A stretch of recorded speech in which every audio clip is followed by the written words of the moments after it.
তামিম ইকবাল খান বাংলাদেশ ক্রিকেটের অন্যতম সেরা ওপেনার ব্যাটার, যার হাত ধরেই বাংলাদেশ শুরু করেছিল ভয়ডরহীন ক্রিকেট খেলা। তামিম ইকবালের লর্ডসে সেঞ্চুরি, এশিয়া কাপে টানা 4 ম্যাচে 450, দেশের জন্য এক হাতে ব্যাটিং করা।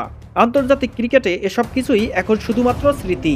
বাংলাদেশ ক্রিকেটের এই ড্যাশিং ওপেনার তার দীর্ঘ 16 বছরের ক্রিকেট ক্যারিয়ারে আন্তর্জাতিক সব ধরনের ক্রিকেট থেকে অবসরের ঘোষণা দিয়েছেন। তামিম ইকবাল তার ক্রিকেট ক্যারিয়ারে টেস্ট, ওয়ানডে ও টি-20 এই 3 ফরম্যাট মিলিয়ে মোট 389টি ম্যাচ খেলেছেন, যেখানে তিনি 15,205 রান সংগ্রহ করেছেন। যেখানে টেস্টে খেলেছেন 70 ম্যাচ, রান করেছেন 5,134, সেঞ্চুরি রয়েছে 10টি, হাফ সেঞ্চুরি রয়েছে 31টি।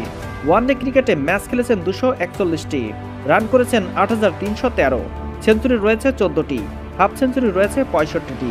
টি-20 ক্রিকেটে ম্যাচ খেলেছেন 78টি, রান করেছেন 1,758, যেখানে সেঞ্চুরি রয়েছে 1টি, হাফ সেঞ্চুরি 7টি। তবে তামিম ইকবালের ক্রিকেট ক্যারিয়ারের উল্লেখযোগ্য দিক হলো তিনিই বাংলাদেশের একমাত্র ব্যাটার যে কিনা 3 ফরম্যাটেই সেঞ্চুরি পেয়েছেন।